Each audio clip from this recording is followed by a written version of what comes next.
যদি লক্ষ্য থাকে অটুট, বিশ্বাস হৃদয়ে, হবেই হবেই দেখা একদিন বিজয়। হ্যাঁ প্রিয় দর্শক, রসে ভরা রসমঞ্জরি ঘ্রাণ, চরাঞ্চলের ভুট্টামরিচ গাইবান্ধার প্রাণ।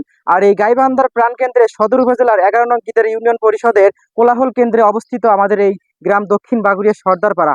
এই মুহূর্তে অনলাইনের জগতে দেশ কিংবা প্রবাসে, শহর কিংবা গ্রামে, যে যেখান থেকে দেখছেন ফোনের স্ক্রিনে, সকলকে জানাচ্ছি শুভেচ্ছা এবং আন্তরিক অভিনন্দন। গানের কলিতে কথিত আছে, একদিন মাটির ভিতরে হবে ঘর, ওমন আমার কেন বাঁধো দালান ঘর। হ্যাঁ প্রিয় দর্শক, দালান নয়, ইট নয়, মাটি নয়, দেখাবো আজকে আপনাদের বোতলে তৈরিকৃত ঘর। তো প্রিয় দর্শক শ্রোতা, আজকে আমরা এখানকার এক মিস্ত্রির কাছে শুনবো তাদের প্রতিভার এই কাজ। এর আগে কখনো এইরকম বোতলের কাজ আপনারা করেছেন? না না, আমরা এখানে আগে কোনো এসব কাজ করি নাই। এটাই প্রথম। আপনারা এরকম বোতলের কাজ কখনো কোথাও করেছিলেন কিনা? কিন্তু আমার চোখে দেখা আজকে প্রথম আমি এখানে, সেজন্য এসেছি। আমার তো মনে হয় যে এই গাইবান্ধা জেলার ভিতরে এরকম বিল্ডিং হয়েছে কিনা, আমার মনে হয় তো হচ্ছে না।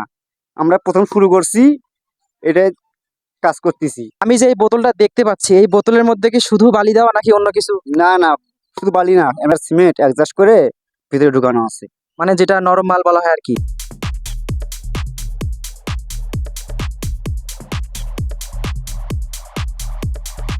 সুপ্রিয় দর্শক শ্রোতা, কারা কারা এরকম বোতলের বাড়ি আজকে ফার্স্ট টাইম দেখলেন, তারা তারা কমেন্টে অবশ্যই জানিয়ে দিবেন। আসলে মূলত আপনাদের আপাতত অর্ধেক দেখানোর জন্য আজকে নিয়ে এসেছি। যখন সম্পূর্ণ বাড়ি হবে তখন আবার পুনরায় আপনাদের দেখা হবে